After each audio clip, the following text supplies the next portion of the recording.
Hi everybody, Captain Bill, Saiff III. Working the edge of the shipping lane wall here, middle of July. It's the middle of the hot zone period. Nice and smooth on them, son. We're loaded up here. We got a big, intense king on here. We got my old buddy, Hailey Kaschel, locked in here. Right there, neutral tuna. We're loaded right up. We just missed a big king. He took one of our forward tuna. He took one of our Hulk flies right here off the back end of the infamous Fat Nancy flasher. We had him loaded up. He burned out. Don't strike up on him too hard, son. Just nice and easy. We had a beautiful king on this. He got out about 200, and what he did was he actually broke the trailer hook, that owner. He snapped the 50-pound test Seagar fluorocarbon, and we had the single hook left. We had one rod down on number one. I'd already cleared the center two rods, and that was loaded with a moonshine green jeans, and he hit it. Took out 400 feet on the strike. So we've got an epic king on right now here at the back of the boat, and it's just a matter of working this guy back a little bit to the right, tuna. Let's step over here to the right, Rick. That's good. I'm going to get on the sun side easy. You just hold right there. When he wants to do that, you just wait on him, okay? Nice and smooth. Easy. Don't reef on him. Don't pull up on him. Just steady pressure. Keep the rod loaded at 10 o'clock, just like that. Bring him to old Uncle Bill. We're going to put this one in the kitty right here. Going to get this guy cold. What we're doing is we're working right down the edge. We found these fish today. They've been a little tricky. We've probably had 10 or 12 king bites and just a handful of fish in the box. It's been a comedy of errors here, but mostly short striking on these fish. So now we've pinned them down to a particular piece of structure. We're taking icons and we're circling the wagons and we're tightening the noose on these fish. We've got our number 4 boat out here with Captain Matt Dickinson and John Church, and we're leapfrogging over the top of these fish, determining where the edge of the school is, and then shrinking that concentric circle until we're right over the top of the hot bite at all times. This fish is doing a good job right here, keeping a nice even bend in the rod, making this thing work perfectly. What's the counter say there, old boy? 130? 150. 150. Hold right there. Let them go steady as you go. We're into the fight right here. We're sub 130. This fish is coming up forward, tuna. Constant communication at the back of the boat. I'm working with Eric Logston, who is our mate here today. We call him Tuna, and he's putting the boat in gear a little bit to the right, tuna, and I'm constantly letting him know where that fish is, what the position is, so that he can put the boat in the perfect position for me to net. Step to your right, son, just a little bit. Now the other thing is this, when you're working at the back of the boat, not so much when you guys are out fishing for fun, you're working on the weekends, but when we're working, one of the things that we always tell our clients on the way out in the morning is that when we get a king on and he comes in at the back of the boat, if at any point during the fight I tell you to hand me the rod, it's important not to fight me for it, get it in my hands.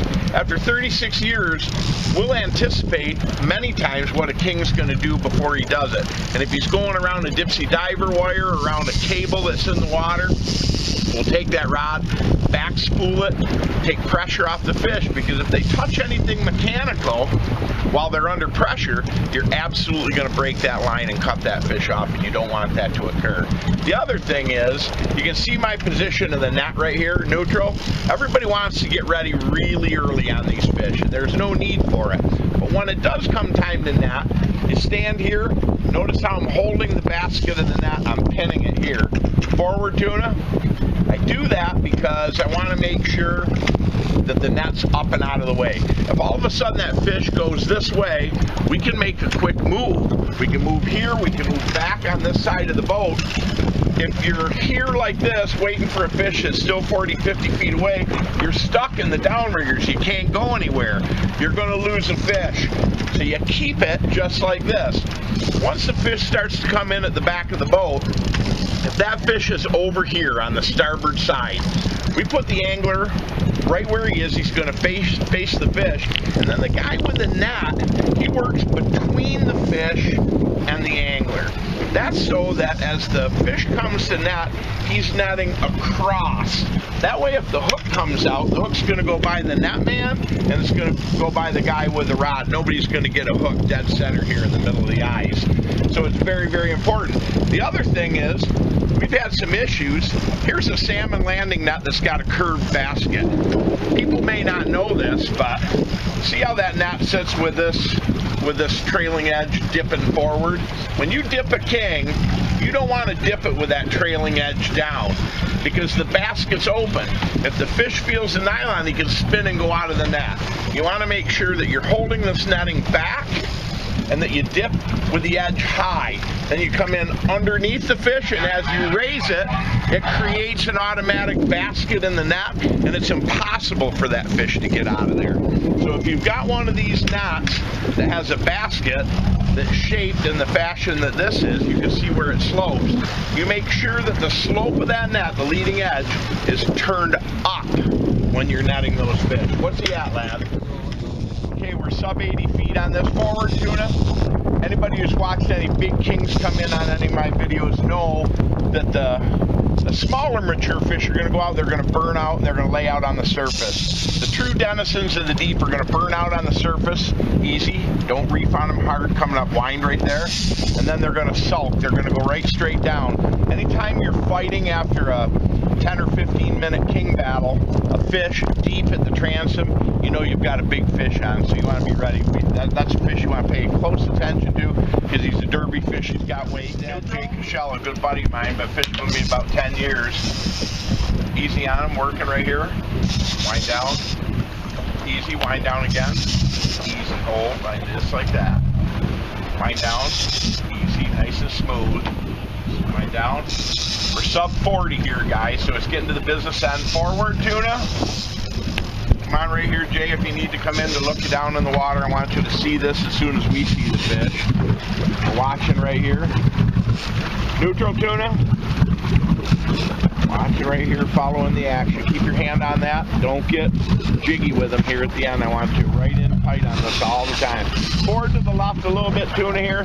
The fish is right here at 35 tuna. I need you to kick the boat just a little to the left right there. Steady she goes. Now we're not going to play quite so high a rod. Right there's where I want it to be, okay? Let's wind down on neutral tuna.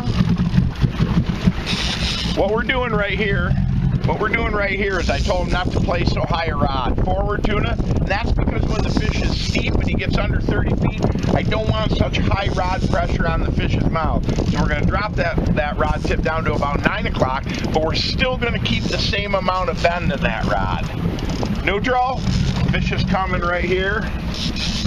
We're going to see him here any second. Nice and smooth, nice and smooth. Coming in. Tuna, the fish is right here at 25 straight off the back. Yep. Forward, 15 feet. I got color right here, tuna. It's right here, dead center in the middle. One step to the right, lad. Neutral. Stay right here, and you don't move back in the boat until I tell you, okay?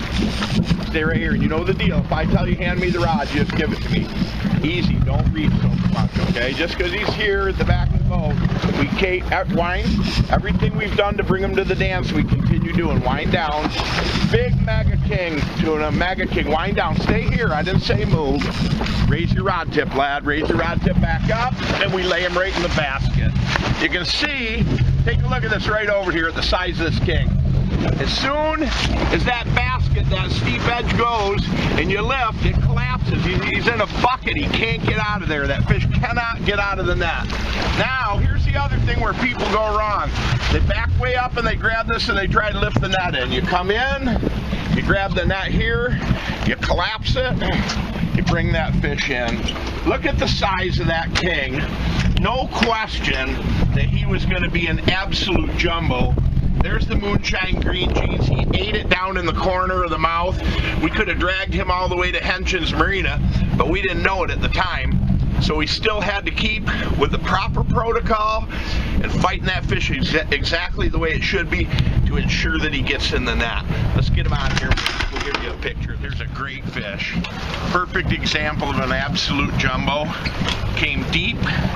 Took this fish a little deeper than the rest of the rods out of the ice box. A jumbo, classic fight. How'd that one treat you, old kid? I can't feel my arm. I can't feel my arm. That's not good when you're a basketball star. No, I got a game tonight too. That's the way it is on the Saiff Charter Fleet. We're wearing these kids out so that they can't play sports.